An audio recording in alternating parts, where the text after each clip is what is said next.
1. Por alguns instantes, Shuya foi tomado pela falsa impressão de que estava na sala de aula.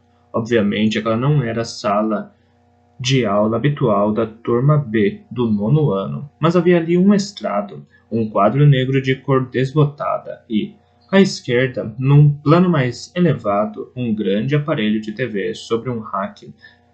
Havia fileiras de carteiras e assentos de madeira compensada colada com tubos de aço. No canto do tampo da cadeira de Shuya, alguém entalhara com uma caneta uma mensagem ofensiva ao governo.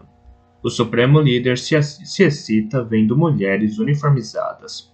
Então, ele notou que todos os 41 colegas de classe que momentos antes, ao menos era do que se lembrava, viajavam juntos no ônibus, estavam em seus respectivos assentos. Os rapazes trajando uniformes com gola ao estilo Mao e as garotas em terninho de marinheiro. Porém, todos estavam adormecidos, cada qual esparramado de um jeito sobre a cadeira. Shuya olhou por toda a sala, a começar pelos assentos ao lado da janela de vidro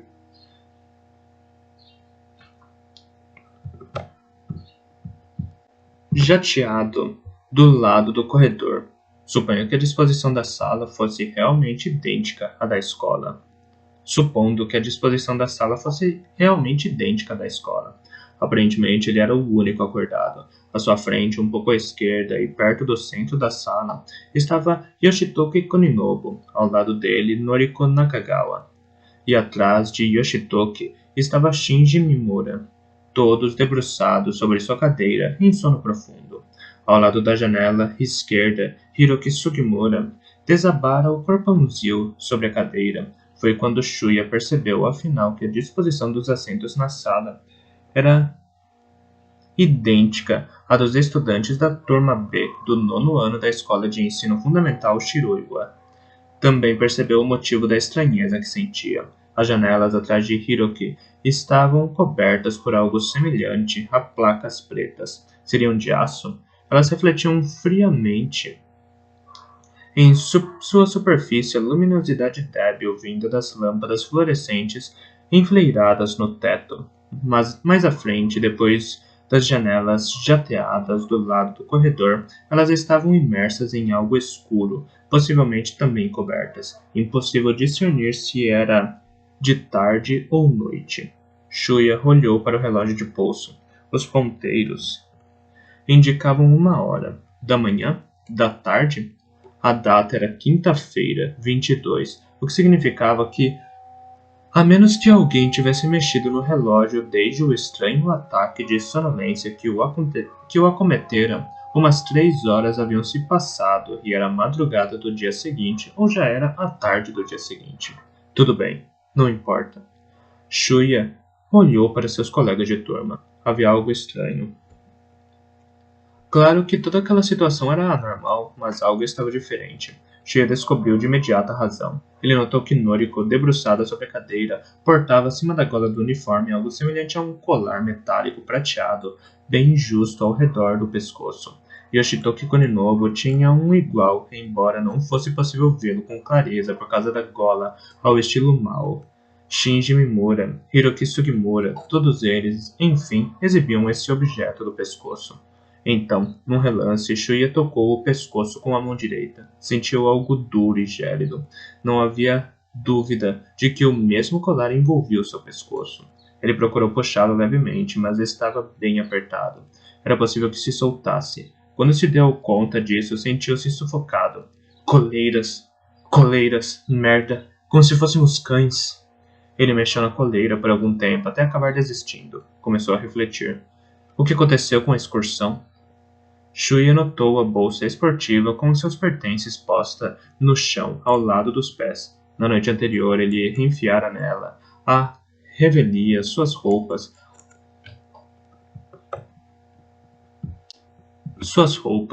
uma toalha, o caderno recebido da escola para anotações da viagem e um cantil de uísque.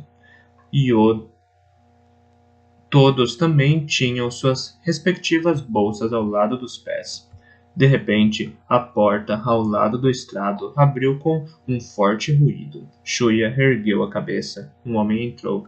Ele era de estatura relativamente baixa, mas corpulento e de pernas curtas, como um mero apêndice acoplado ao seu rosto. A seu torso, vestia calças bege claras, jaqueta cinza, gravata vermelha escura, e calçava mocassins pretos, todos de aparência desgastada.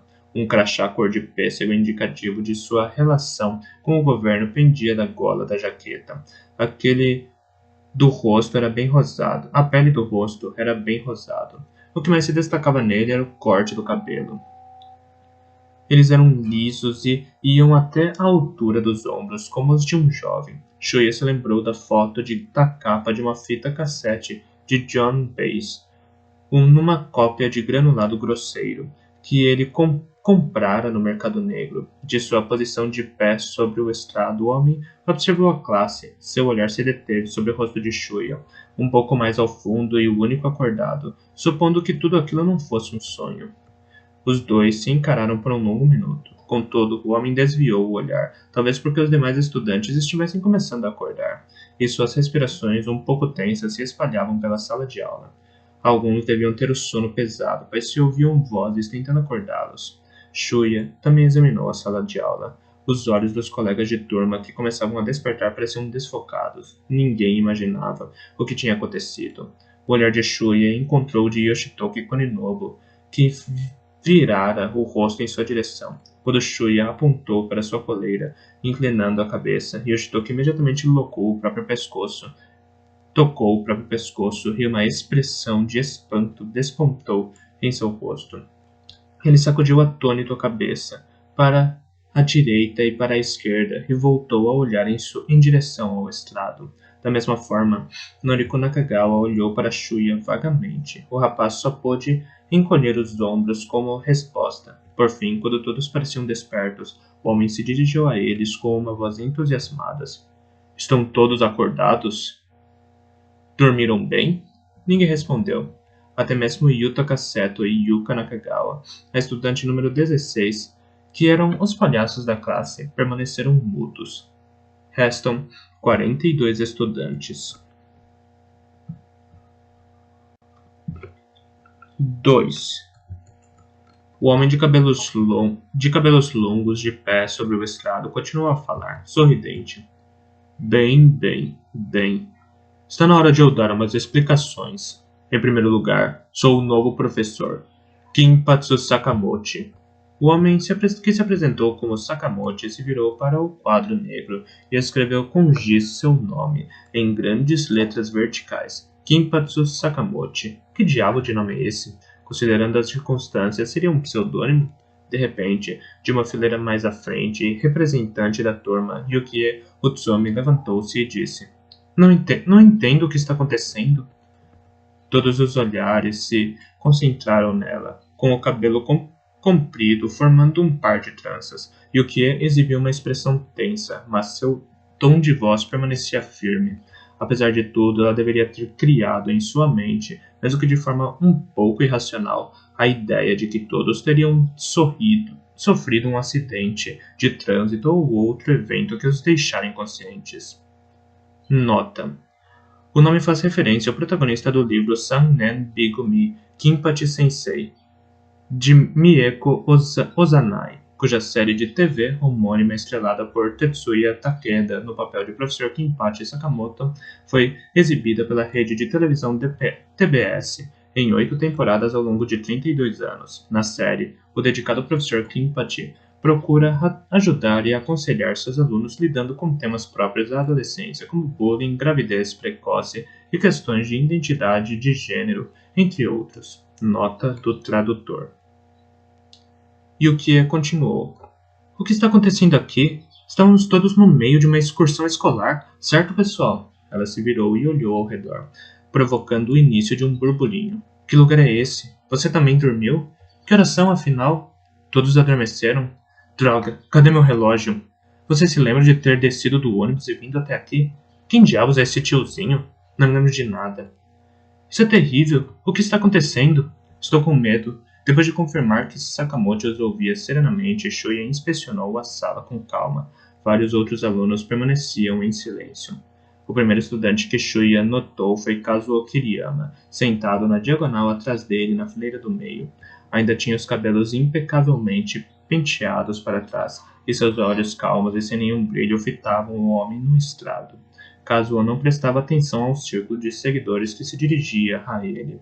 Ryuhei Sasagawa, Mitsuru Numai, Hiroshi Kuranaga, o estudante número 9, e Sho Tukioka, o estudante número 14. E, sentada na segunda fileira do lado da janela, estava Mitsuko Soma. Ela era uma das que pareciam exaustas. Seu assento estava separado do resto de seu grupo, formado por Hirono Shimizu e Yoshimi Yahagi. Claro, nenhuma das outras garotas ou dos rapazes tentaria conversar com ela. À esquerda de Shuya, Hirono e Yoshimi estavam falando uma com a outra. Apesar de Mitsuko ter a linda aparência de um ídolo pop, exibia constantemente uma estranha expressão de desinteresse no rosto. De braços cruzados, ela olhava Sakamoto. Hiroki Sugimura estava sentado logo atrás dela, falando com Tadakatsu Hatagami. Shogo Kawada sentava na penúltima fileira do lado da janela. Ele também olhava Sakamoto em silêncio. Então, pegou um chiclete e começou a mascar, continuando a encarar o professor enquanto sua mandíbula se movia. Shuya olhou para a frente da classe. Noriko Nakagawa ainda o observava. Seus olhos negros tremulavam nervosamente. Shuya viu Yoshitoki sentado na frente dela, ocupado em falar com Shinji Mimura. Shuya, de imediato, olhou de volta para Noriko, comprimiu de leve o queixo e acenou com a cabeça. Isso pareceu exercer um efeito calmante sobre ela. Seu olhar relaxou um pouco. Tudo bem, tudo bem. Tudo bem, tudo bem. Por favor, fiquem quietos. Sakamoto bateu palmas várias vezes para chamar a atenção de todos. Os protestos de repente cessaram. Deixe-me explicar a situação.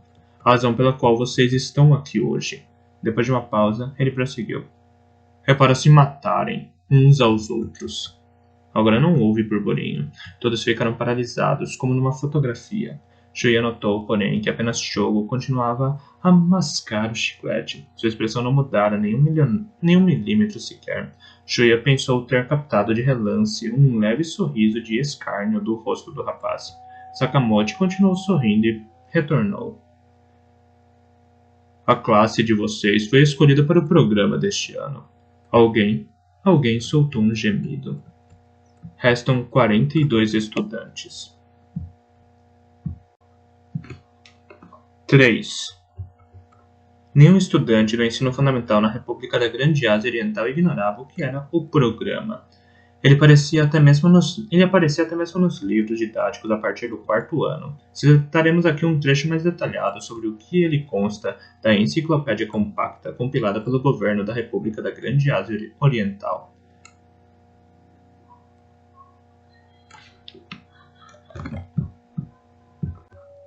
Programa Subst M1. Listagem de nome, ordem e outras informações de eventos. 4. Simulação de batalha instituída por razões de segurança e conduzida pelas Forças Especiais de Defesa de nossa nação, oficialmente conhecido como Experimento Militar do Programa número 68. O primeiro programa foi realizado em 1947. Anualmente, 50 alunos do 9º ano das escolas de ensino fundamental são selecionados aleatoriamente. Antes de 1949, 47 alunos eram escolhidos para a execução do programa e coleta de dados estatísticos. O experimento em si é simples. Os colegas de turma são forçados a lutar entre si até que reste apenas um sobrevivente, e os dados, inclusive o tempo despendido, são analisados. Ao sobrevivente final de cada classe, o vencedor é assegurado uma pensão vitalícia e um cartão autografado pelo Supremo Líder, em reação aos protestos e agitações causados por uma parcela extremista dos cidadãos no ano inicial do programa. O 317º Supremo Líder realizou seu memorável discurso de abril. O discurso de abril, que reproduzimos a seguir, aparece nos livros didáticos do 7º ano do ensino fundamental. Queridos compatriotas, empenhados na revolução e na construção de nossa nação, 2 minutos de interrupção no discurso do 317º Supremo Líder por causa dos aplausos e orações. Compatriotas, 1 minuto de interrupção. Ainda há corjas de imperialistas desavergonhados ameaçando nossa república. Eles exploram e traem os cidadãos de nações que deveriam ser nossas aliadas e, por meio de lavagem cerebral, os transformam em guardiões de seu próprio imperialismo, manipulando-os a seu bel prazer. Gritos de indignação unânimes da audiência. E eles tramam com toda a astúcia, se tiverem chance, para invadir o território de nossa república, o mais avançado estado revolucionário em todo o mundo, buscando destruir nosso povo. Gritos irados da audiência. Tendo em vista essas circunstâncias que envolvem nossa nação, o experimento do programa número 68 é absolutamente necessário. Sem dúvida, lágrimas de sangue me sobrevêm ao imaginar a vida de milhares ou dezenas de milhares de jovens ceifada ainda aos 15 anos. Porém, se a vida de cada um deles servir para resguardar a independência dos cidadãos de nossa nação com seu arroz abundante, não será possível afirmar que o sangue por eles derramado com sua carne se assimilarão à linda terra de nossa nação transmitida até hoje pelos deuses e nela continuarão a viver por toda a eternidade? Aplausos, 1 trilhão de orações, 1 minuto de interrupção. Como é do conhecimento de todos, nossa nação não possui um sistema de alistamento militar obrigatório. As Forças Especiais de Defesa do Exército, Marinha e Aeronáutica são compostas por jovens voluntários compatriotas com firme determinação pela revolução e construção de nossa nação. Eles se arriscam dia e noite lutando nas linhas de frente. Gostaria que todos considerassem o programa como o único tipo de sistema de alistamento militar de nosso país para proteger nossa nação. Mas chega dessa lenga-lenga maçante. Em frente das estações de trem era comum encontrar recrutadores de meia idade das Forças Especiais de Defesa, aplicando o convite de sempre. Que tal termos uma conversa enquanto comemos arroz com carne de porco? Shuya soube, pela primeira vez, do programa antes mesmo de entrar no ensino fundamental. Foi justamente na época em que ele, por fim, se acostumara com a casa de caridade, onde entrara graças aos arranjos de um conhecido do pai, depois que seus pais morreram num acidente de trânsito. Nenhum parente aceitou cuidar dele. Conta-se que seus pais, no passado, se envolveram em atitudes antigovernamentais, mas Shuya nunca confirmou esses boatos. Shuya devia ter por volta de 5 anos. Ele estava vendo televisão na sala de brinquedos com Yoshitoki Kuninobu, que chegara antes dele à casa de caridade. Seu desenho animado favorito terminara e a então superintendente da instituição, a senhorita Ryoko Ano, filha de um ex-superintendente, na época provavelmente ainda uma estudante de ensino médio. A propósito, todos os funcionários a tratavam por senhorita. Mudou de canal. Shuya apenas continuou a olhar para ela, sem nenhum interesse especial. Mas assim que viu o homem adulto trajando um terno formal e falando de frente para as câmeras, percebeu que se tratava daquele programa maçante chamado telejornal, exibido em todos os canais várias vezes ao dia. O homem lia um texto manuscrito. Shuya não se lembrava do teor, mas era sempre algo aparentemente idêntico, e se fôssemos reproduzi-lo, seria algo assim. Acabamos de receber um comunicado do governo e das Forças Especiais de Defesa nos informando que o programa da província de Kagawa, realizado 3 anos depois do anterior, foi encerrado ontem às 15 horas e 12 minutos. A classe-alvo foi a turma e do 9º ano da Escola de Ensino Fundamental Zentsuji, número 4, da cidade de Zentsuji. O local de realização do programa até então secreto foi Shirakajima, uma ilha distante 4 km do distrito de Tadotsu. Foram necessários 3 dias, 7 horas e 43 minutos para definir o vencedor, com a coleta dos cadáveres e as autópsias realizadas nessa data. Definiram-se as seguintes prováveis causas mortes dos 38 estudantes. 17 mortes por disparos de arma de fogo, 9 por esfaqueamento, 5 por instrumentos contundentes, 3 por asfixia. Apareceu na tela a imagem da aparente vencedora, uma garota trajando um terninho de marinheiro em farrapos, com 2 soldados das Forças Especiais de Defesa, um de cada lado, e o rosto estremecido direcionado à câmera. Uma substância escura e vermelha aderira à sua têmpora direita, sob os cabelos longos e desgrenhados. Estranhamente, Shuya podia se lembrar com clareza de como se formava, no canto da boca do rosto contorcido da garota, uma curva semelhante a um sorriso. Pensando bem, agora, aquela deveria ter sido a primeira vez que ele vira uma louca. Contudo, na ocasião, Shuya era incapaz de discernir e sentiu medo, como se contemplasse uma assombração. Ele provavelmente perguntara: "O que é isso, senhorita Ano?" Ao que ela respondera balançando a cabeça: "Não é nada, não." Ela afastou um pouco o olhar do rosto de Shuya e deixou escapar um: "Pobre coitada." Yoshitoki Koninobu já tinha tirado os olhos da tela e comia uma tangerina. À medida que Shuya crescia, a mesma notícia informada subitamente, sem um horário específico, acontecia, em média, uma vez a cada 2 anos, o que serviu para aos poucos começar a amedrontá-lo.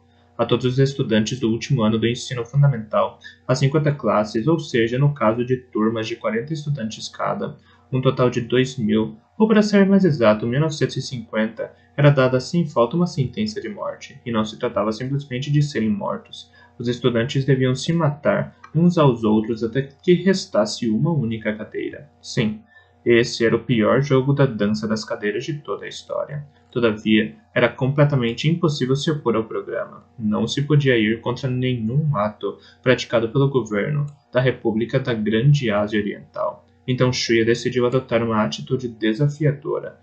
Era o que a maioria dos estudantes reservas do 9º ano neste país costumavam ter como método, certo? Tudo bem, nosso singular sistema de alistamento militar, o lindo território do país abundante em arroz, quantas escolas de ensino fundamental há no país, mesmo com a redução de taxa de natalidade, as chances de ser escolhido para o programa eram inferiores a 1 em 800 na província de Kagawa. Isso correspondia no máximo uma classe será selecionada a cada 2 anos. Falando raramente, era uma possibilidade não muito diferente de se morrer num acidente de trânsito. Considerando que Shuya nunca foi do tipo sortudo, suponho que jamais seria escolhido. Não era nada para se vangloriar. Mas mesmo nas rifas nas lojas do bairro, o máximo que ganhava eram pacotinhos de lenço de papel. Por isso mesmo. Bem, quem se importa com isso? Então que se dane. Mesmo assim, quando eu via alguém da turma ou outra pessoa, principalmente garotas, declarar em voz chorosa: "Meu primo está no programa", ou algo semelhante, aquele pavor sombrio voltava a lhe invadir o peito. Ao mesmo tempo, ele sentia raiva também. Quer dizer, quem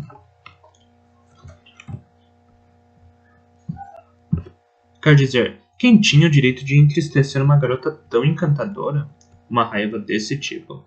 Porém, em questão de dias, a mesma garota, antes completamente abatida, voltava a exibir uma expressão sorridente, e o medo e a raiva de Shuya aos poucos minguariam e desapareceriam, deixando apenas a sensação de desconfiança e impotência extremamente vaga em relação ao governo. Era dessa forma. E quando por fim entrou no 9º ano, Shuya acreditou que tanto ele quanto os demais colegas da turma B ficariam bem. Na verdade, só lhe restava pensar dessa forma. Até agora, isso não pode estar acontecendo. Alguém se levantou, fazendo a cadeira cair. A voz ouvida era tão esganiçada que Shuya olhou para a carteira atrás de Hiroki Sugimura, de onde ela provinha.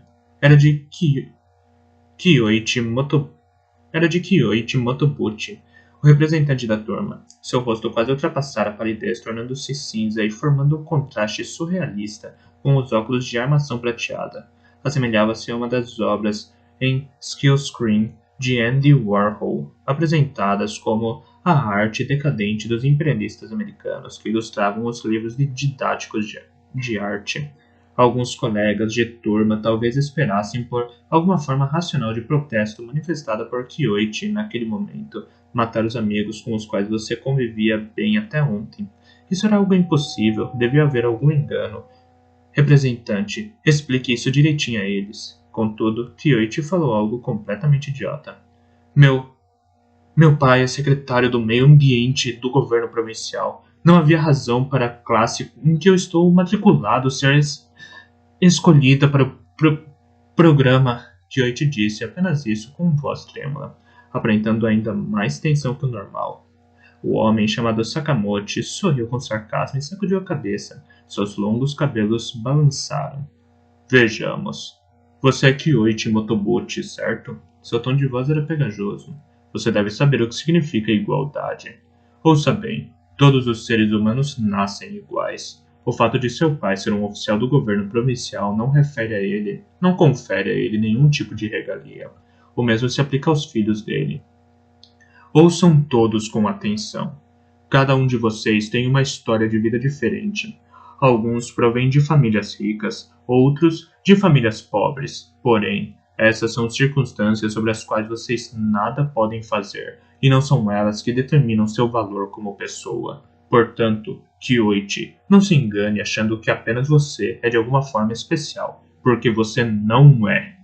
Sendo repreendido tão subitamente, Kyoichi caiu estatelado em sua cadeira. Sakamoto fitou-o por um tempo, mas seu rosto longo voltou a exibir um sorriso.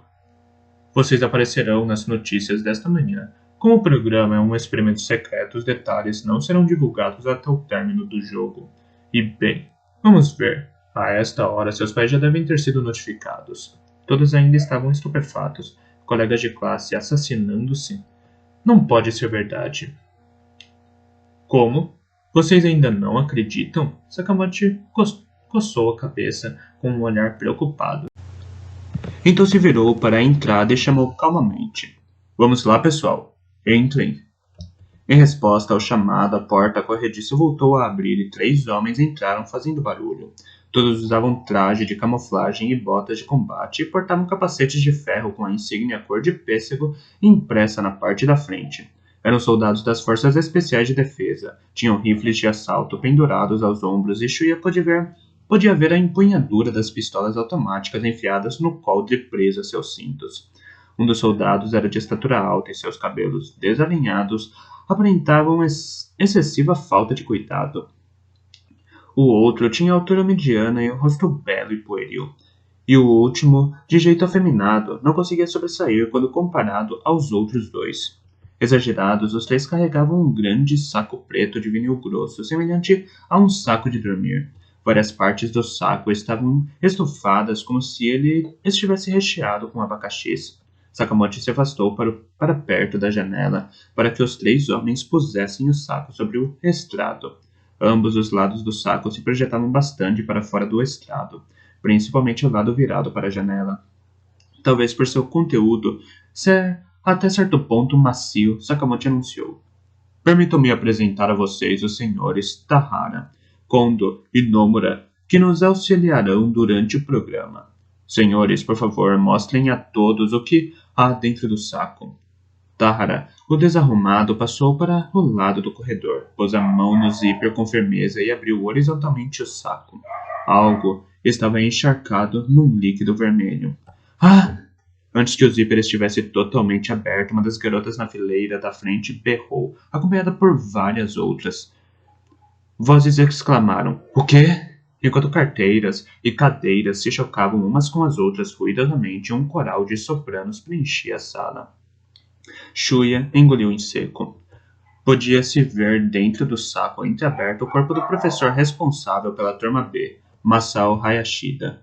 Melhor dizendo, do ex-professor, ou, ainda melhor, do falecido professor Hayashida. Seu fino paletó azul cinzento estava ensopado em sangue.